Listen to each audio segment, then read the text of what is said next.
If there's one phrase that kind of sums up my entire journey of modding guitars and figuring out how to do it for myself, I think that phrase would be, how hard can it be? And no guitar in my collection, I feel like, sums up that phrase better than this guitar. This is my Harley Benton ST62 Strat that my partner got for me many years ago, and I've modded this thing to absolute hell. And you might have noticed the Evertune bridge is already installed in this guitar, and that's because I accidentally lost the footage to before I started the Evertune install. So yeah, I'm just reshooting the intro now after the fact, even though the bridge is already installed. Yeah, this guitar has gone through a whole bunch of mods even prior to this Evertune. You know, any regular viewers of the channel will probably have seen this guitar in lots of different stages, from swapping pickups to swapping bridges. It originally had a Vega trem on here that I swapped out, to swapping a Sustainiac, and then figuring out how to make my own pickups, swapping out hardware. This guitar has gone through it all. And I thought it was extra funny to put an Evertune in this specific guitar because, you know, it's a pink Strat. It's like totally the antithesis of the kind of guitar you'd expect an Evertune in. This Evertune bridge was supplied by Evertune. They gave me a nice discount on it, so this is a sponsored video, but my opinions will always be my opinions, so they don't get to have any say on that. Thank you very much, Evertune, for sponsoring this video. I did do a practice route on this guitar. This is the Gear for Music DIY kit guitar. I have routed in the past, but that was like many years ago, and I was like supervised by my dad, and to be honest, he did like most of the work anyways. So yeah, doing this test route was really, really valuable, because then I could figure out kind of what I was doing with the router, make sure I knew what I was doing before I attempted it on the actual guitar. And a couple things had come up that I was very glad that I did on this guitar before I did on the actual guitar. Like making sure I don't take out too much wood at once. Big fast spinning blade, lots of friction, lots of fine wood dust in the air. It wouldn't be a lie to say that there were some glowing bits of wood dust. The house is fine, my room's fine. I just quickly put it out with some water. Yeah, that was a really silly mistake, but I'm really glad that I learned that, so I know not to do that on the actual guitar. So yeah, I guess we'll cut back to past me to just before I started doing the route, and we'll see how the routing went and how all the installation and stuff went. Okay, I've got the body prepped, as you can see. Please don't mind the horrible chiseling of this cavity here and this cavity here. This was before I had a router, and I just used basic hand tools, and I didn't do a very clean job of it, but it's fine. It gets covered up by a pick guard, so you know, doesn't matter. So the first thing I need to do is grab a piece of paper, and I need to mark off some points. Please don't use this as a guide. This is more of a, I'm figuring this out as I go along kind of video, and you're all here for the ride. So yeah, that's my disclaimer, don't use this as a guide. So what I'm doing now, I'm taping this piece of paper down so that I can then mark where the scale length of this guitar is and where the center line of this neck is. This is just falling off of the Evertune guide on their website. So according to the guide, I just butt my ruler up against the neck and then draw two lines that kind of follow that length of the neck. So if I go like that, and then same on this side. And then now, I need to measure the scale length. The tricky bit about this is I remember from yesterday, this ruler is a 30 centimeter ruler, is just too short to reach the 12th fret, so I had to do some math. And we know math isn't fun, but from what I remember yesterday, to the 11th fret, it's 29.9, and from the 11th fret to the 12th fret is 1.9, so 29.9 plus 1.9 is 31.8, but let me do some math to make sure that it's correct. 29.9 plus 1.9 is 31.8. So the reason we're doing this is so that we have some lines for the template to start working off of. So 29.9 there, 1.9 right there. That dot right there, that's exactly 25.5 inches, which I don't know what that is in centimeters, but that's the Fender scale length. So I've got that, so I can just kind of mark that off. So now I need to find the center line, which I'll do by finding the midpoint at 2 points across these two lines. So 5.7 divided by 2, 2.85 is just about here, 3.05. There we go, there's the center line. So that should match perfectly with the first template.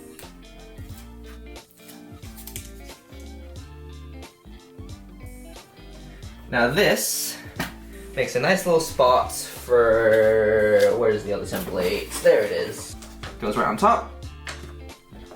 And that will allow me to drill holes right through to the body. So what's good about these little like things that they've included, it basically allows me to drill perfectly straight through the body without needing like a drill press. That's quite handy, and I'm gonna prop this up so I don't drill into my table. Key thing about doing anything like this is to just watch the guys, make sure you're not missing any steps, so I'm gonna just double check that I'm doing this correctly.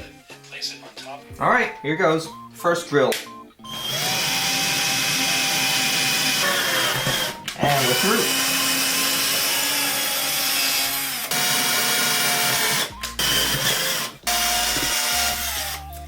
There we go. Cool, now I need this drill bit. That just fits right on there. Using that as a guide. Cool, that's on there now. And then let's tape it down even more. Now we start to route, and I need to make sure that this is the right depth. I don't think it is. Let me get my router depth set, and I'm gonna readjust my camera angle. Cool, so I think this is now the point of no return. So I've got my router depth set up correctly, I think. I don't know how well it's going to show up on camera, but I've got it so that the bearing will ride against the template. Don't know how well you can see that, but I guess that's that. Let's just begin and do very slow passes at a time. So vacuum cleaner on, and here we go.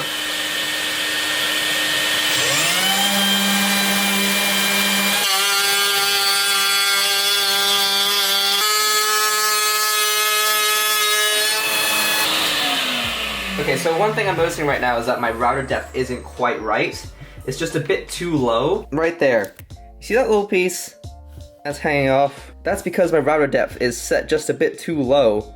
So it's getting underneath, but it's not getting this top bit, so it's leaving a little thin ledge of wood. So I have to readjust my router depth to account for that. But other than that, honestly, it's, you know, it's going okay at the moment. I don't want to jinx it, but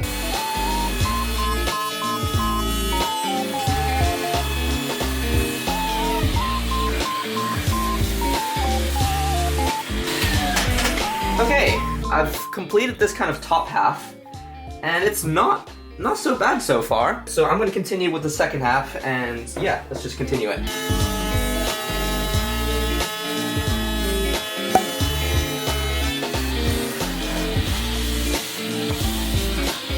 Okay, compared to yesterday, that went a lot smoother, and I'm really glad I did do that test run yesterday, because now I feel a little bit more confident with what I'm doing with the router.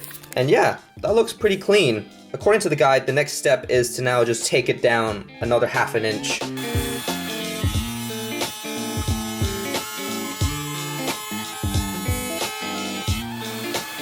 You know what, it's getting a bit difficult to see, so I think it's time for POV head cam.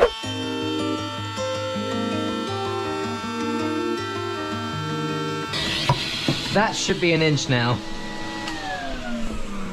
Is it an inch? Yeah, it's just a little bit over, but honestly, it's fine.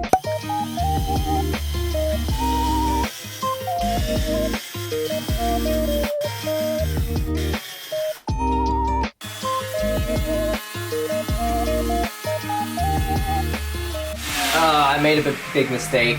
I didn't secure this top template down enough, and now it's like slightly out of bounds. That was a really stupid mistake. Yeah, that's one thing I forgot to do. I didn't tape down the template. See, this is why you don't rush things, even though you want to get it done. You take it one step at a time, and you just take it slowly. That's my mistake.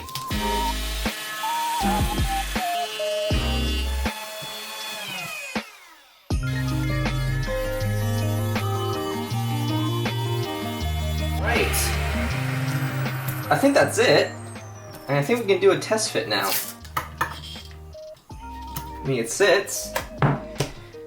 That looks not bad. Oh, this is butting up against it. I've seen other people run up with this issue in the past as well. I might just freehand that a bit.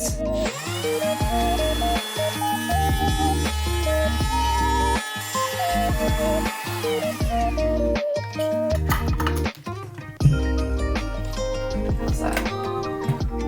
Yeah, that's not so bad now. Hey, I'm pretty happy with that. I look stupid with the GoPro on my head. Let me take this off. This took me about like all morning to do. I've been at it since like 9 a.m. It's now 1. I'm gonna go make some food, and then we're gonna install the Evertune and tune it up. Cool, I'm back from lunch and I'm ready to install this bridge now. Between me completing the routing and just now, I've also done a rough job with attaching this spare piece of wood with the paint on. That actually hides quite nicely once I have the Evertune bridge in there. Just makes it look a little bit neater even though it is not exactly the right dimensions. So these holes here, that's where we install this metal bar.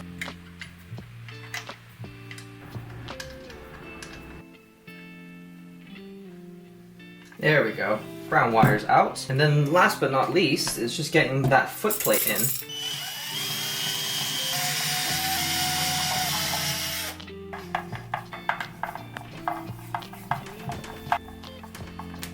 Like, it's definitely not the cleanest route, but like, yeah, that looks sick. Cool, let's get the backplate on. I need to reattach the pick guard. Wait for my strings to arrive, and then string it up, and I think we're good to go. Honestly, didn't take as long as I thought it was going to.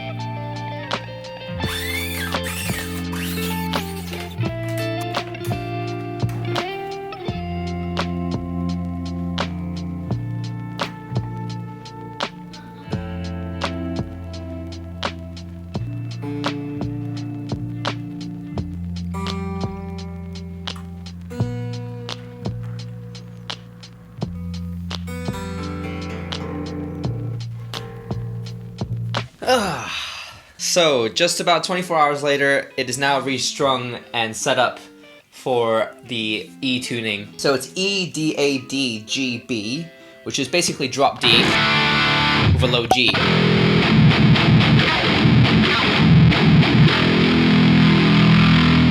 And setting up the Evertune was a really simple process. Aside from like the zones, which I'll get into in a bit, the actual setting up the Evertune in terms of like action and intonation was actually really straightforward and actually quite a lot easier than some of the guitars that I've worked on in the past. You do everything with this included Evertune key, nice little golden one to match the gold hardware. You use that to adjust the intonation, the action, the tuning. It's just all done with that and it's just nice and simple and straightforward. For the gauges for this tuning, I used an 8-string set. This is the 10 to 74 set from Elixir, and I just get rid of the 64 gauge, which is meant for the 7th string. So I go 74, 54, 42, 30, 17, and then 13. This Evertune has really helped so much with this low E string, especially just helping it keep it stable. For a 74 gauge for this note, it is still quite a light string for this note.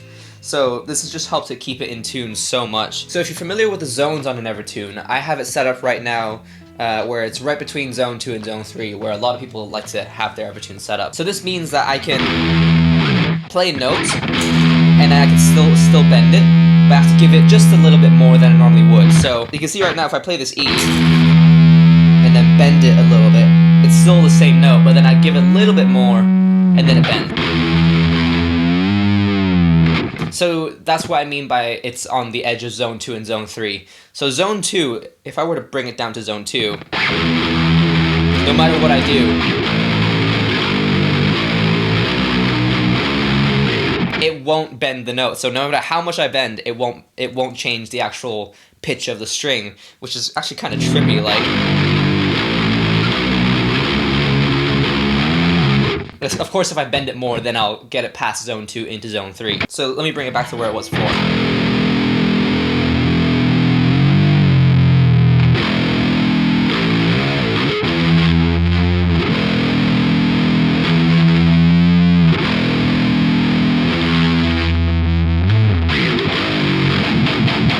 And that it really is the thing about the Evertune that is, you know, its main selling point is the staying in tune factor, where if you set it up just right, you can get it to a spot where it still will stay in tune and it will hold the note perfectly in pitch, but if you bend it just a little bit more than you normally would, you can still get your nice bends and stuff like that. What I think would be a really good demonstration right now is for me to just pluck this low E as hard as I can. I'm gonna go this way so yeah, I've got the full throw of the pick, and just show you that it just won't go out of tune. So here we go, I guess.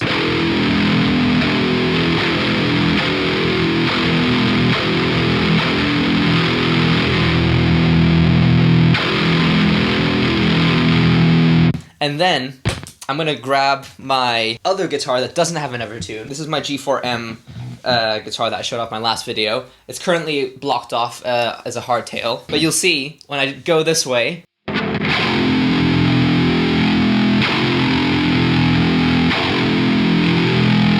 you can hear the pitch go, ooh. You can hear the note go up and then settle back down to the actual tuning.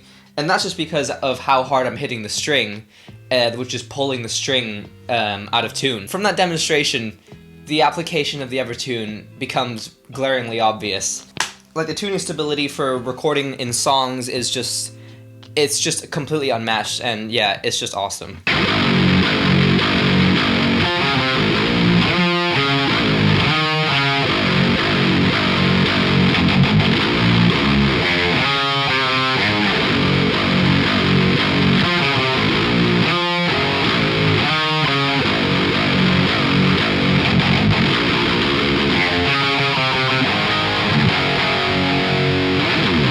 I've seen a couple of comments in the past talking about the intonation of this really low string being a potential issue, and honestly, I've never found that to be an issue at all. I think that's the best way I can demonstrate that, is just play, you know, an octave up.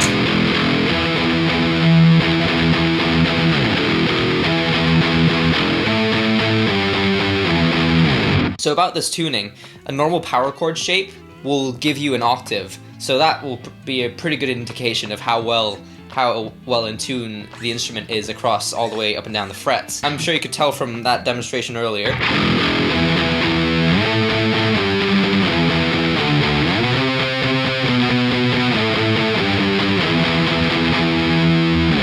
It's pretty well intonated, and combined with the Evertune, you know, going out of tune is just not a thing at all. That's just not something I really have to ever worry about. I feel like in the past I've always been a little bit skeptical of Evertunes. I felt like it was like solving a problem that in my head was a problem that didn't need solved. Like the slight fluctuations in pitch of how hard you're fretting and how hard you're plucking the notes. That never seemed like an issue in my head that was that big of a deal. It clearly hasn't been an issue in the past before this existed. You know, people have made great music without needing a complicated spring tension mechanism to keep your notes in tune. But when I had the opportunity to tech for Mike Stringer of Spiritbox and tried out his guitars with the Evertune system in, I kind of understand why this can be such a useful tool for recording and live, especially with modern metal music tuning lower and lower. This is absolutely an invaluable tool to that kind of music.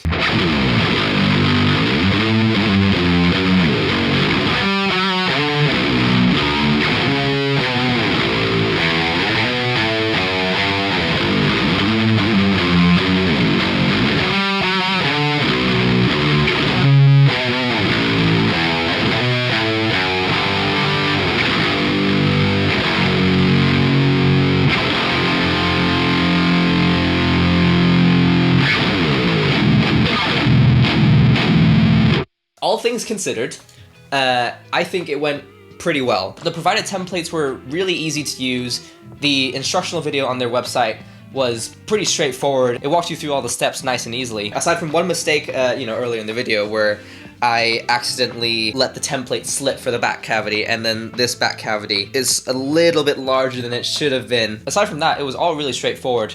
That mistake was just my negligence, you know. I was hungry and I was a bit impatient and I just wanted to get it done, but that is not the mindset that you need to have when undertaking a big routing project like this. I wouldn't necessarily say it's foolproof, but if you know what you're doing with a router, then it's a really simple thing to install into your guitar. But yeah, that's it for the Evertune system. Let me know what you guys thought of my installation process. Has it inspired you to potentially take this on in your own guitars as well? Again, don't use this video as a guide, because I was trying to figure out for the first time for myself as well. I may have made some big mistakes that a lot of professional luthiers might be very angry about. Yeah, let me know what you guys thought of this install, how it looks with this guitar, with this tuning, and yeah, I guess that's about it. I'll catch you guys in the next video. Take care, guys. Bye.